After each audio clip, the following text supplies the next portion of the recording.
What's going on YouTube? It's your boy CamATL and welcome back to another NBA video with your boy. A little high five action. Drop a like down below, comment anything in the comment section, and enter your name into the $50 giveaway. It's $100 for this week that I'm doing to one commenter at the end of the week. Make sure you subscribe to the channel if you're not already. If you guys are new to this, I go through and give you guys a high five. My 5 guys that I really like starting out this day.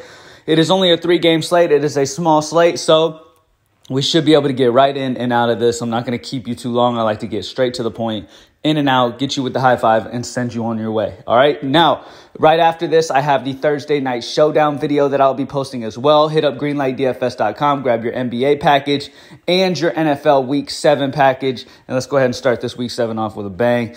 Let's get it. Starting off at point guard.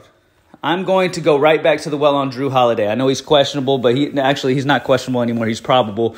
He will play in this game. He looked good in the first game. I mean, if he wouldn't have got hurt, it would have been an easy cash night for us. But he got hurt. It is what it is. He is only 6'5". I mean, 6'5" just feels a little too cheap here for Jrue Holiday. He looked really good. I feel pretty good about him getting value here. I have him projected about 35, almost 6x. At 6'5", so I really like him as a cheapish, mid-range-ish option to go with tonight to open up a little bit at the value spots. Like to open up a little bit and allow you to balance a little bit better. So Jrue Holiday, fantastic option in my opinion, and he is probable to play tonight. All right? Small forward. On the other side of that game, Jimmy Buckets at 8'3" just feels a little too cheap to me. Jimmy Butler will be over 9K majority of the season. Getting him at 8'3" just feels way too cheap. I have him projected almost 44.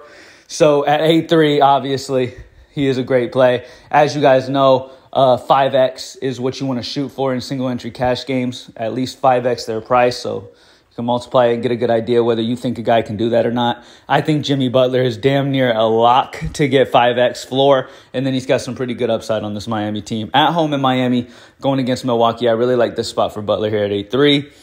Next up at center, another Miami player, just because the pricing feels really good on these guys. 7'6" for Bam Adebayo feels a little too cheap as well. This is another guy who will be over 8K majority of the time. I have him projected at almost 42 and at 7'6" once again. Boom, that hits value. That is simple. That's a simple option. He's going to dominate the boards here in this one. I really love this spot for Bam Adebayo. He should come out swinging here, and he is a fantastic option as well. In a game that I really like, by the way. I think this Milwaukee-Miami game ends up staying very competitive, and it's going to be very good fantasy-wise. I mean, both defenses are decent, but at the end of the day, it's going to be a close game, and that's important. That's a good factor for sure. All right, next up at the next guard spot, I'm going right back to Jordan Poole. I really love Poole, man. Poole's going to have a big year, especially while Klay is out. It is a great spot here. I mean, obviously, you've got Oubre out of Golden State. You've got Klay Thompson still hurt, so they need some offense somewhere. They looked good in the first game. Jordan Poole preferably looked great. I almost have him projected almost at 30, which would almost put him at 6x his price. He's only 5'5", a guy who's going to start and play good minutes in a solid matchup here against the Clippers. I really like this spot for Jordan Poole at 5'5". Last but not least, Serge Ibaka will be missing, so that means my boy Zubac feels pretty damn safe to get that 25 at least. In this matchup against Golden State. First of all, it's a great matchup versus Golden State. Second of all, I have Zubac almost projected at 30. That's almost projection of 6x his price tag. When Zubac is out, when Ibaka is out, Zubac gets more minutes, and he is a fantastic option here against a Golden State team that is not very good down low against bigs. It is a solid spot here for Zubac. The only negative you could possibly imagine is maybe Golden State runs small like they can easily do, and then it kind of takes Zubac possibly off the floor. But at the end of the day, remember, this is a solid spot here for Zubac. Plain and simple, he's getting the opportunity. No Serge Ibaka. It is a solid spot for him. And like I said, I have him projected at almost 30. So I really like Zubac here for 6x. I feel like he's pretty damn safe in that spot, and it is a great matchup against Golden State. And that's it. Jrue Holiday, Jimmy Butler, Bam Adebayo, Jordan Poole, and Zubac. And that still leaves you almost 6K remaining for each position left. Gives you a good balance of a lineup here. So far, looking at the value, we don't have a ton of amazing value on this 3-game slate. Some guys that stick out to me price-wise.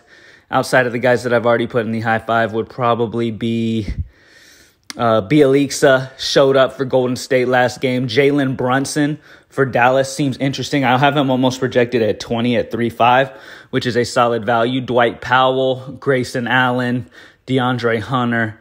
Those guys are decent options. Maybe Damian Lee is a little sneaky at 3.6, but Brunson probably would be my number one. I like Bjelica. Dwight Powell, I'm curious to see how his season goes. He is a talented dude. He just hasn't really broken out yet or gotten consistent minutes to be able to break out too much. But Dwight Powell is a solid player, so we'll see how that goes. But yeah, Brunson's probably my favorite value play if you need to spend down. And then Bjelica had a great first game, so if they're going to really utilize him, I believe he played like 26 minutes. So if he's going to consistently get that 25 to 30-minute mark, Bjelica's always been a good fantasy point per minute player. All right. Thank you guys for joining me as always, man. Go get that NBA money, and I will see y'all in a minute. Dropping that Thursday night showdown video in just a second. We're going to talk about the way to play that, and we're going to start week 7 off with a bang. Greenlightdfs.com. Let's get it. Peace.